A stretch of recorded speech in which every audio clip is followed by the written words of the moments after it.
Jananim Sharadam Devim Ramakrishnam Jagadgurum Padapadme Tayo Shritva Pranamami Muhurmuhu.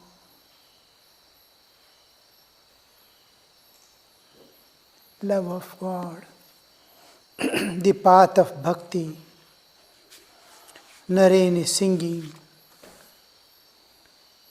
Meditate, O my mind, on the Lord Hari, the stainless one, pure spirit through and through. We saw the source of this universe and what pervades this universe and governs it. The same pure spirit, the Chaitanya, the ocean of Satchidananda Sagara, is appearing with form for the sake of devotees as the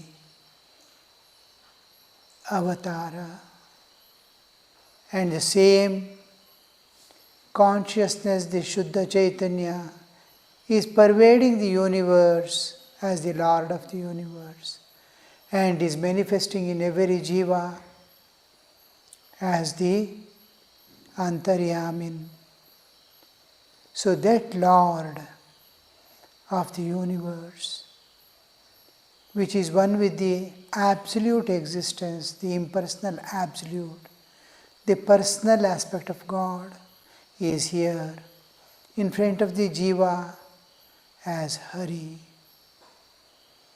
where all differences dissolve, the identity individual dissolves, and we remain what we were before we lost our identity. We gain back, so he is called Hari. One thing we must remember is giving ourselves entirely to God.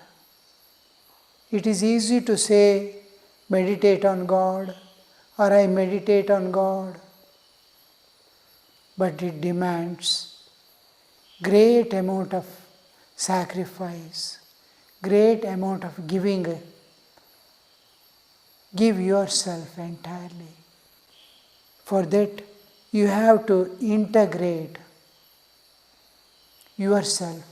There will be multiple personalities of our own existence. We are one with one person, entirely another with another person. We are one person with the family, one person when we are alone. When we are in shrine, we are an entirely different person. So many personalities are mixed up in our existence. There must be one to be given. We unite all this personality like the saint's existence. Wherever the saint is there, with his family, or friends, or grandchildren, or alone, or in meditation or spiritual practices, is the same person. There are no two personalities in him. But we find ourselves so many personalities in us. The integration of personality is one aspect of sadhana before we enter into meditation. The other thing is detachment from the external world. We have to detach ourselves from what all is holding us, what all is absorbing us, what all is making us not give our all to God.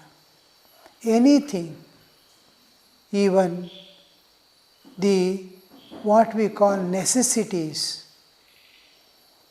in sadhana, for example, scriptures, study of scriptures. How much should we study the scriptures? Is till our ideas of God and my reaching Him becomes clear. What am I? Why should I reach God? If this point becomes clear, what is God which is going to give me eternal freedom from all bonds and sufferings forever, releases us from the laws of nature, makes us transcend the nature and go beyond. So that which is obstructing us, scriptures, after that it has served its purpose. Now, after knowing that I have to reach God, this purpose of the scripture ends. And the whole attention is any time just to see that it gets the spirit within, the longing for God awakens within. To this extent, once in a way, just refer to the scriptures. Otherwise, the purpose is over. Sri Ramakrishna says, one person got a letter from the house. In it was written 1 kilo of sandesh and a piece of cloth to be sent to him. He lost the paper, forgot the letter, and he forgot what was written in that. He started searching that letter. Finally, he got the letter and read, 1 kilo of sweet and a cloth. Then he threw away that letter. Its purpose is over. Now he has to run about from shop to shop to gather that and see that it is transported. So this scripture has only that much purpose to make you run after God, to end your relationship with the world. Similarly, other aspects, when we are doing worship, what for am I doing the worship? Worship is not end in itself. I have to reach Him. Each time you worship, each time you do japa, japa is not the end. Japa is just, I am holding on to this japa, this puja, to reach Him. If we forget that, where we are to go, these are vehicles that are going to take me to that place. Otherwise, we will be doing japa throughout the life, as if japa itself is the end in itself. We go on doing merry-go-round.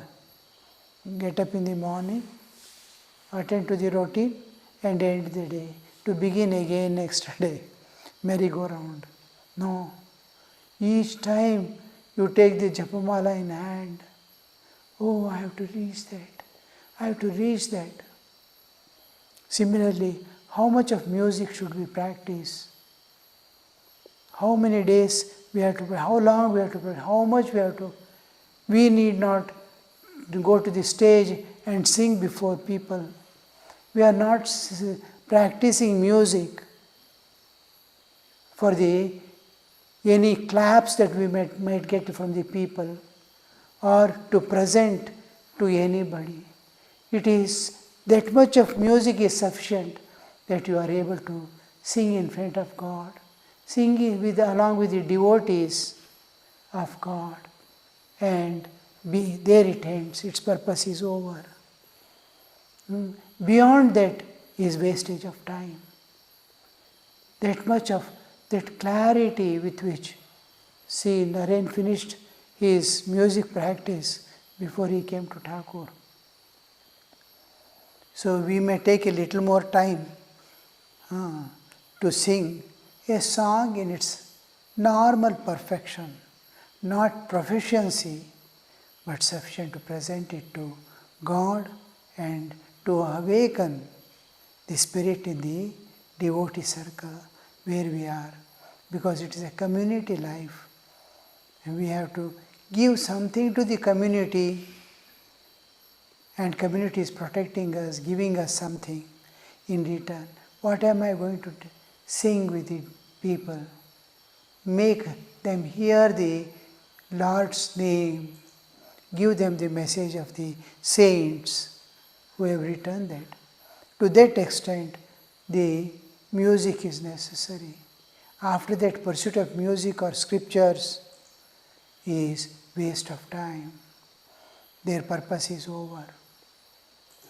Whole attention, even while practicing music, you must know it is for the sake of God. It is not for myself nor for any others.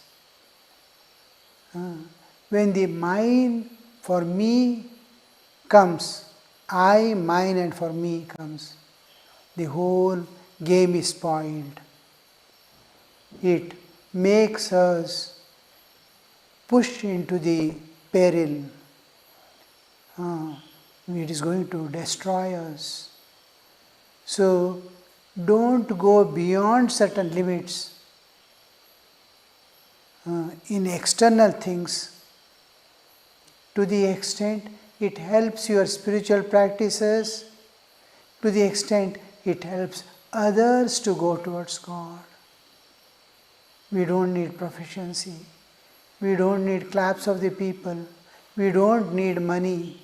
We don't need praises. What are we to do with all that? If God is pleased with simple singing, it is sufficient. That is what we have to aim at. And another thing, recognitions of the people. This is one of the things that are holding most of the sadhakas. They want people to recognize. The real sadhakas hide and spend their time without coming into picture. Thakur says they will be sleeping till the sunrise, counting the beads within the mosquito net, covering themselves with blanket. But inside they are doing, all people are thinking we have got up early in the morning, this person is even now he is sleeping. And he is calling on God. He doesn't want anybody to know that he is doing sadhana. So this recognition of the people to say he is good, he is nice, he is like this, he is like that, is what we seek in our life. So we have to come out of all these things before we turn our mind to meditate on our God. That is, you have to give yourself totally to God. If you are holding anywhere to the world and expecting anything that God doesn't give you, doesn't want to give you, but still you aspire for it, then it is, you are inviting trouble, you are inviting delay. Be contented with God, what God has provided, and learn humility, learn sacrifice. Humility is one of the important things, absence of ego. I, mine and for me. Everywhere this is the main obstruction that we see that creates a huge barrier between God and ourselves. Huge barrier between me and others. Others cannot approach. And whenever you get any person who can guide you, teach you, tell you, you can ask, you have to approach and ask for it. I tell most of the inmates and other devotees, I am here. Whatever I know, whatever I have got, I will give. Knock, it will be opened. Ask, it will be given. Otherwise, you will not get. You have to come and knock. The door will be opened. You have to come and ask. It will be given. You can't expect the saint or a teacher, even ordinary teachers, school teachers, you cannot expect them to come to you and teach. You have to approach and ask for it. It will be given. We have got great expectations, as if we are in a great position and somebody has to come and teach us, give us. It's something demands. No, it will not be. It will make you rot from within. From within you will start rotting. So avoid that egoistic approach of demanding something. Become humble and approach. Even God, Guru, the saints, holy men, whoever you meet, and exclusively talk only spiritual. If you are serious about realizing God, then speak among yourselves only of spiritual matters and nothing else. About so much is there, about scriptures, God, varieties of things you can discuss. Don't waste in time in discussing things which are going to harm your spiritual life. Endure these things if you are seriously want. No time wastage. Save every moment and offer it at the feet of God. This is an essential thing that we have to do before we try to meditate on God.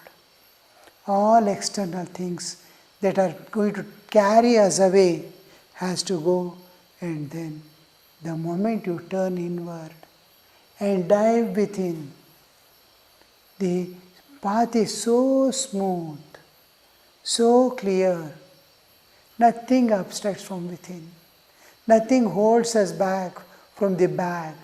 You enter within.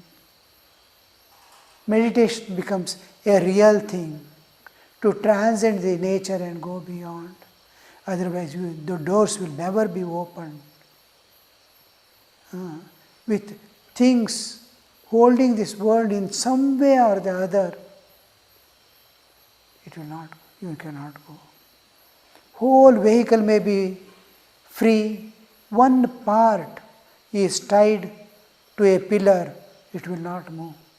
Any amount of accelerator you give, the wheels will start skipping there, spinning there, without vehicle moving forward. Only one part is tied. No, it will not go. All parts are free. So don't hold to anything. We have come to this world not to be a beggars here, asking and demanding things. We have come to give. God, whatever God has given, try to give it without any expectations. This is the way that we become the true devotees of God, that we are able to concentrate and enter into inner selves to see God face to face. Meditate, O my mind, on Lord Hari, the stainless one, pure spirit through and through. It is spirit. It can take any form, whatever form you think of, in that form He comes. He has no limitations. He has no restrictions. He has no any kind of thing that holds Him back. If the call is sincere, if it reaches God, it will be answered. How peerless is the light that in Him shines. How peerless is the light that in Him shines. The light, what light we see in the physical world is material light. Material light, this is physical light. It is seen by the eyes.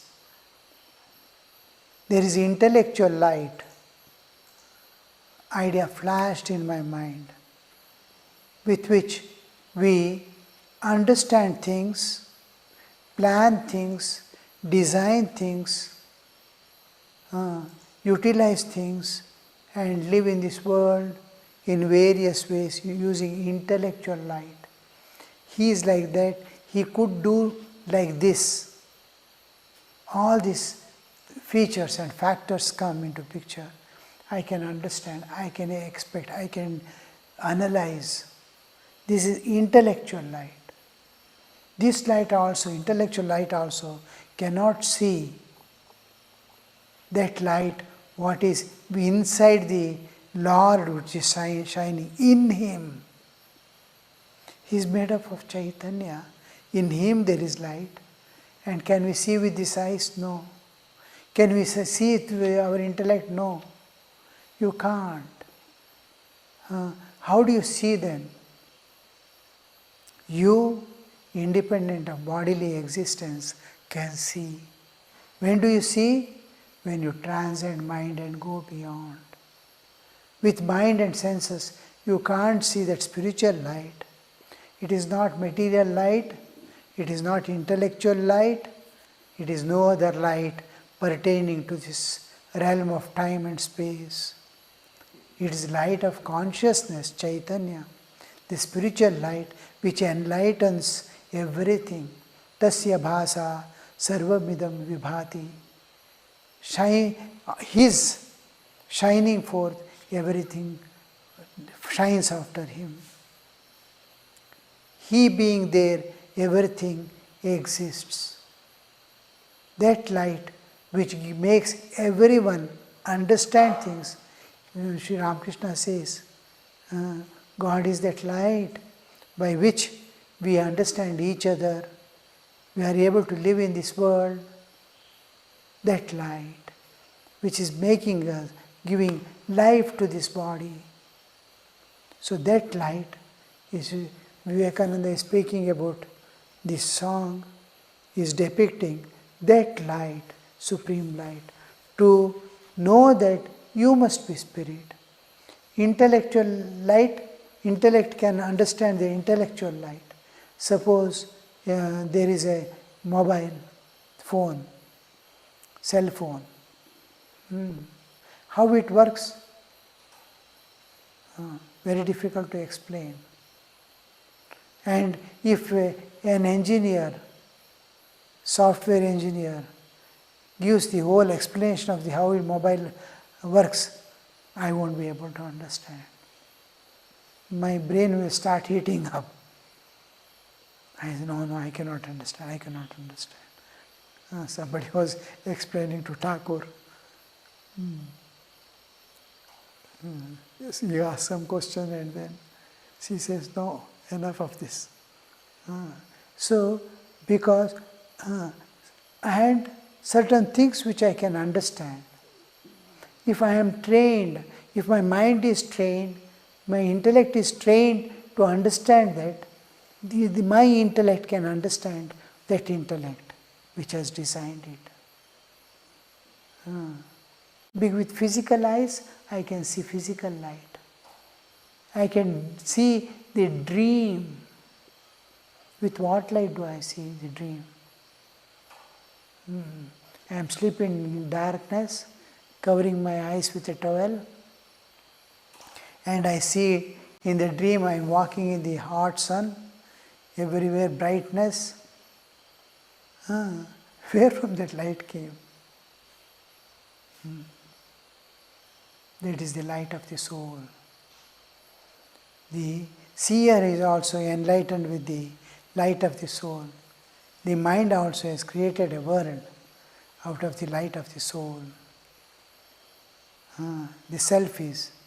So this whole picture that we are getting is the wonder. So if you want to see the spiritual light, you must be a spiritual entity. And when does it happen?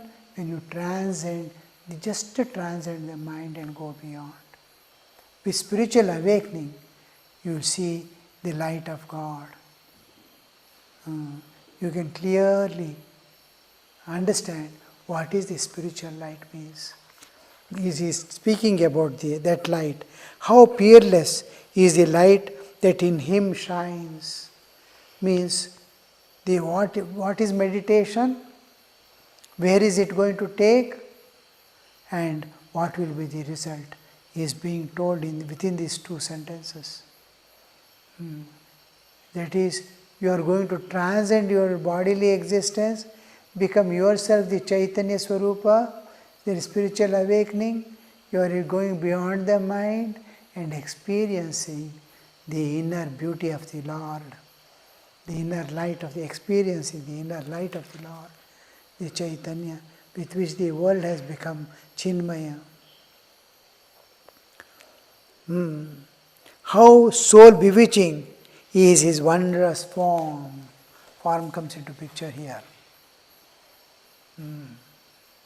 How wondrous, how soul bewitching is his wondrous form.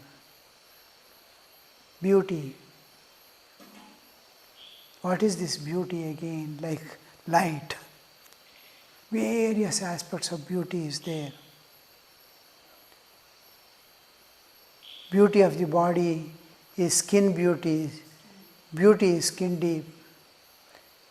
Any beautiful person, you just remove the outermost skin and see how he looks or she looks. Most frightening. Just a skin is removed, you can't see that person. The beauty is skin deep.